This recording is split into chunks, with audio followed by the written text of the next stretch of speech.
Hello दोस्तों। तो आज हम उत्सर्जन तंत्र का अगला क्लास को लाए हैं। यह है नेफ्रॉन की संरचना। ठीक है, तो जो हमारा वृक्क होता है, जैसा कि हम पढ़ चुके हैं, जो हमारा वृक्क होता है उसके अंदर क्या होता है, बहुत सारा नेफ्रॉन होता है। यानी कि कितना होता है, एक वृक्क में जो होता है वो 10 से 12 लाख नेफ्रॉन होता है। ठीक है, तो उसी में से एक नेफ्रॉन को हम यहाँ पर दर्शाए हैं, जो एनसीईआरटी में दिया हुआ है। मतलब यह एक नेफ्रॉन का सचित्र है। ठीक है, तो आइए सबसे पहले देखते हैं। हम जानते हैं कि नेफ्रॉन जो है, जिस प्रकार कोशिका मानव शरीर की संरचनात्मक व कार्यात्मक इकाई होती है, उसी प्रकार जो है नेफ्रॉन जो है वह वृक्क की यानी कि किडनी की संरचनात्मक व कार्यात्मक इकाई होती है। और प्रत्येक वृक्क में इसकी संख्या 10 से 12 लाख होती है। ठीक है, तो जो नेफ्रॉन है उसका इतना जो नाम देख रहे हैं, इनका जो मुख्य भाग होता है वह दो ही होता है। पहला जो होता है आपका, एक है बोमेन संपुट, ये जो कपनुमा आकृति की है या सी आकृति की है या प्याले की आकृति की है, जो आप देख रहे हैं, ये एक बोमेन संपुट होता है। और एक होता है इनका कुंडलित भाग। ठीक है, कुंडली नुमा जो संरचना है, ये नेफ्रॉन का जो होता है मुख्यतः दो भाग होता है। एक होता है बोमेन संपुट और एक होता है नेफ्रॉन का जो है वो कुंडली वाला भाग, ये कुंडलित भाग। ठीक है, तो आइए सबसे पहले देखते हैं कि हमारा जो, जैसा कि हम जानते हैं कि हमारा जो रक्त होता है उसमें लाभदायक और हानिकारक दोनों प्रकार के पदार्थ पाए जाते हैं। तो वृक्क का काम क्या है, रक्त को छानना यानी कि रक्त को फिल्टर करना। तो हमारा जो रक्त है सबसे पहले अभिवाही धमनी द्वारा जो वृक्क के अंदर जो होता है, ठीक है, तो अभिवाही धमनी द्वारा प्रवेश करता है और आप देख सकते हैं कि बोमेन संपुट के अंदर में ब्लड वेसल्स का गुच्छा होता है, जिसे ग्लोमेरुलस कहते हैं। रक्त केशिका का क्या होता है, गुच्छा होता है, जिसे कहते हैं ग्लोमेरुलस। यही वह भाग है जो रक्त को क्या करता है, फिल्टर करता है। या आप कह सकते हैं कि यही वो भाग है जो रक्त को क्या करता है, डायलाइसिस करता है, फिल्टर का काम करता है। तो सबसे पहले जो हमारा जो रक्त है, जिसमें लाभदायक और हानिकारक दोनों प्रकार के पदार्थ जो मिले होते हैं, वो अभिवाही धमनी से केशिका गुच्छ में प्रवेश करता है। ठीक है, और केशिका गुच्छ क्या करता है कि जितना भी लाभदायक और हानिकारक पदार्थ है वह सभी को फिल्टर कर देता है, वह सभी को फिल्टर करके बोमेन संपुट में भेज देता है। ठीक है, बोमेन संपुट में भेज देता है। और उसके बाद क्या होता है, जो हमारा लाभदायक जो पदार्थ होता है उसको यह जो नलिका है, नेफ्रॉन की जो नलिका है, वह पुनः अवशोषित कर लेती है और संग्राहक वाहिनी द्वारा मूत्र नली और ये जो जुड़ा होता है वो मूत्र नली से जुड़ा होता है। ठीक है, उसी के जरिए अपशिष्ट को बाहर शरीर से निकाल देती है। तो इसका कार्य यही है। ये जो हमारा जो ग्लोमेरुलस है वह सभी को क्या करता है, छान देता है। मतलब लाभदायक रहे या हानिकारक रहे, सभी को छान देता है। लेकिन ये जो कुंडली वाला जो भाग होता है वह पुनः अवशोषित करता है, किसको, जो लाभदायक पदार्थ है उसको पुनः अवशोषित करता है। और ये जो आप देख रहे हैं इस तरह जाली जैसा जो संरचना देख रहे हैं, इसको कहते हैं रक्त केशिकाओं का जाल। ठीक है, और यही रक्त केशिकाओं का जाल है वह जो लाभदायक पदार्थ है उसको पुनः अवशोषित करके शरीर के विभिन्न भागों में भेज देता है। और जो अपशिष्ट होता है उसको संग्राहक वाहिनी के द्वारा मूत्र नली से शरीर से बाहर निकाल देता है, यूरिन के जरिए, मूत्र के जरिए। ठीक है, तो इसका यही काम है। अब देखते हैं इसका जो अन्य भाग है उसको क्या बोलते हैं। तो इसको बोलते हैं पीसीटी, यानी कि समीप का जो कुंडली वाला भाग है वो पीसीटी है, और जो दूर वाला जो कुंडली वाला जो भाग है उसको डीसीटी बोलते हैं। और यहाँ पे आप देख सकते हैं एक जो है कुंडली में एक पतले नुमा यू आकार की जो आकृति जो नली बनी है उसी को बोलते हैं हेनले लूप।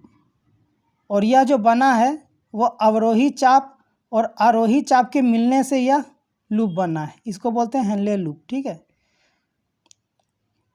तो इसमें से कुछ खास नहीं है, बस यदि आप चित्र को बढ़िया से समझ जाएंगे तो आप नेफ्रॉन की जो कार्यविधि है और इसकी जो संरचना है वो आप समझ सकते हैं। ठीक है,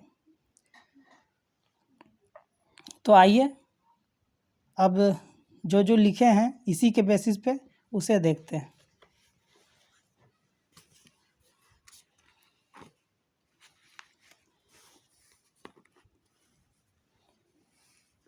नेफ्रॉन की संरचना व उनकी कार्यविधि। तो नेफ्रॉन को वृक्क की संरचनात्मक व कार्यात्मक इकाई कहते हैं। संरचनात्मक कहने का मतलब है कि जो हमारा वृक्क है या किडनी है उसका जो संरचना हुआ है वह नेफ्रॉन, बहुत सारा नेफ्रॉन के मिलने से ही हुआ है उनका संरचना। ठीक है, और कार्यात्मक कहने का मतलब है कि वृक्क में जो कार्य करता है वो नेफ्रॉन ही करता है, मतलब नेफ्रॉन जो है वह वृक्क का निर्माण किया है, मिलके नेफ्रॉन जो मिलके वृक्क का निर्माण किया है, उनका संरचना बनाया है, और नेफ्रॉन के जरिए ही सारा कार्य होता है वृक्क में, इसीलिए संरचनात्मक व कार्यात्मक इकाई कहते हैं। और हम जानते हैं कि मनुष्य के प्रत्येक वृक्क में 10 से 12 लाख नेफ्रॉन होते हैं। कहीं कहीं पे ये रेंज जो है 8 से 10 लाख का भी होता है। ठीक है, अब देखिए नेफ्रॉन की जो नलिका है, जैसा कि हम देख चुके हैं, नेफ्रॉन की नलिका जिसको क्या बोलते हैं, कुंडलित नलिका। ठीक है, तो यह एक और संग्राहक वाहिनी से जुड़ा रहता है तथा दूसरी ओर बोमेन संपुट से, जिसकी आकृति कपनुमा होती है। यहाँ आप देखिए, फिर से आप चित्र को देख सकते हैं और समझ सकते हैं कि यह क्या बोल रहा है। देखिए यह एक और संग्राहक वाहिनी से जुड़ा रहता है, कुंडलित वाला जो है इसका, और एक और बोमेन संपुट से जुड़ा रहता है। ठीक है, जो कपनुमा आकृति की होती है, या सी आकृति की होती है, या प्याले आकृति की होती है। बोमेन संपुट के अंदर केशिका गुच्छ यानी कि ग्लोमेरुलस होता है।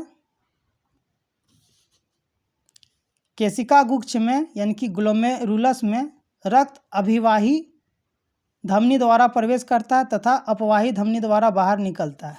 देखिए जो हमारा रक्त है वह बोमेन संपुट का जो केशिका गुच्छ में जो प्रवेश करता है वो अभिवाही धमनी द्वारा प्रवेश करता है और अपवाही धमनी द्वारा बाहर निकलता है। ठीक है, अब देखिए पीसीटी क्या होता है, प्रोक्सिमल कन्वोल्यूटेड ट्यूबल होता है, जिसको बोलते हैं समीप कुंडलित नलिका। यह जो होता है बोमेन संपुट से निकलने वाली कुंडलित नलिका होती है। यह क्या होता है, देखिए पीसीटी क्या है, तो बोमेन संपुट से जो कुंडली वाली जो नलिका निकली हुई है इसी को बोलते हैं। और जो हेनले लूप से जो निकली है कुंडलित नलिका उसको क्या बोलते हैं, डिस्टल कन्वोल्यूटेड ट्यूबवेल, यानी कि दूर कुंडलित नलिका, हैन लूप से निकलने वाली नलिका। ठीक है, और हेनले लूप या यू आकृति की होती है, जिसका निर्माण अवरोही चाप तथा आरोही चाप के मिलने से होता है, जैसा कि हम चित्र में देख चुके हैं।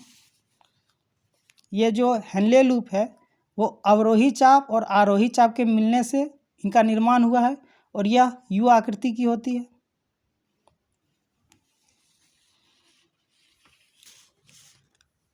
यहाँ तक आप समझ चुके होंगे। ठीक है, उसके बाद इस जो नेफ्रॉन की जो कार्यविधि है वह कार्यविधि क्या है, यानी कि मूत्र का निर्माण किस प्रकार होता है उसके बारे में जानेंगे।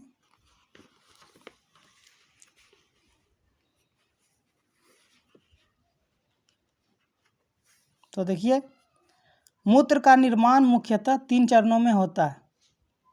मूत्र का निर्माण जो होता है नेफ्रॉन में, वह 3 चरणों में संपन्न होता है। सबसे पहले होता है निस्यंदन, फिर होता है पुनः अवशोषण, फिर होता है निष्कासन। तो बहुत ही आसान है, जैसा कि हम बता चुके चित्र के जरिए। इसमें बोमेन संपुट के ग्लोमेरुलस द्वारा यानी कि केशिका गुच्छ के द्वारा सबसे पहले जितना भी लाभदायक हो या हानिकारक हो पदार्थ सभी का क्या होता है, निस्यंदन होता है। निस्यंदन कहने का मतलब है कि फिल्टर करना यानी कि छानना, ठीक है। छानना यानी कि निस्यंदन यानी कि फिल्टर।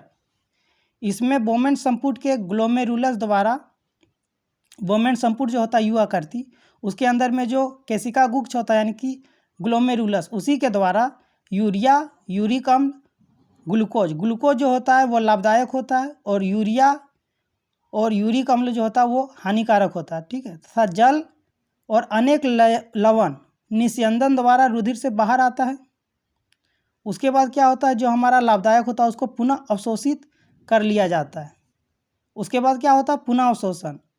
मानव वृक्क में नेफ्रॉन के नलिकानुमा भाग द्वारा, नेफ्रॉन के नलिकानुमा भाग यानी कि जो उसका कुंडलित भाग होता है उसके द्वारा जो हमारा आरंभिक निस्यंदन होता है, ये प्रक्रिया, आरंभिक निस्यंदन से ग्लूकोज या लाभदायक होता है, जल, लवण और एमिनो अम्ल जैसे पदार्थों का चयनात्मक पुनः अवशोषण कर लिया जाता है। यह हमारे शरीर के लिए उपयोगी होता है। कौन सा?